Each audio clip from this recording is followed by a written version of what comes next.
ভরা বর্ষার মৌসুমে ডেঙ্গুর চোখরাঙানি মোকাবিলায় কালিয়াগঞ্জ শহরে বাড়ি বাড়ি গিয়ে মশার লার্ভা নিধনে স্প্রে করার কাজ শুরু করেছে পুরসভার জনস্বাস্থ্য বিভাগের টিম ডেঙ্গু নিয়ন্ত্রণে সচেতনতা প্রচার চালাচ্ছে।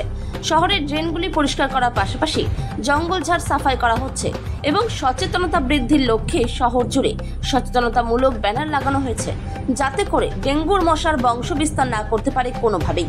রাজ্য পুর ও নগর উন্নয়ন দপ্তরের নির্দেশ মতোই ডেঙ্গু নিয়ন্ত্রণ কর্মসূচির অধীন বেশ কিছু পদক্ষেপ নিয়েছে কালিয়াগঞ্জ পুরসভা।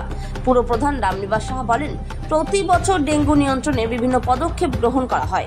চলতি বর্ষার মরশুমে ডেঙ্গু নিয়ন্ত্রণে সব ধরনের ব্যবস্থা গ্রহণ করা হয়েছে, যেমন পাশাপাশি শহর জুড়ে সচেতনতামূলক পোস্টার লাগানো হয়েছে।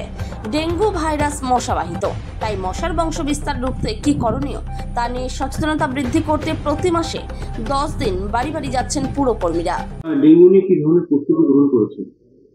হ্যাঁ, বর্ষাকালে আমরা প্রত্যেকবার ওই ডেঙ্গু নিয়ে আমরা যে ডেঙ্গু অভিযান, যেমন দেখবেন শহরে ফ্ল্যাক্স দিয়ে, পোস্টার দিয়ে, ওয়ালে অব্দি লেখা নিয়ে, তারপরে আপনার যেরকম ড্রেন, রাস্তা, জঙ্গল পরিষ্কার একটা আমাদের প্রত্যেকবার যেটা আমাদের রুটিনের মধ্যে থাকে, সেই রুটিন আমাদের চালু আছে।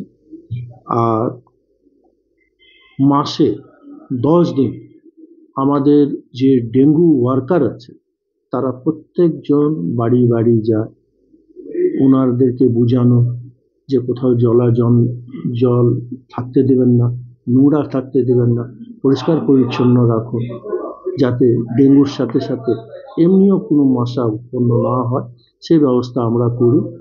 আর রিসেন্ট আমাদের গাপ্পি মাছও চলে আসবে, যেটা আমরা ড্রেন ও জলাশয়ে আমরা ছাড়ি, তখন আমরা গাপ্পি মাছও ছাড়তে পারবো।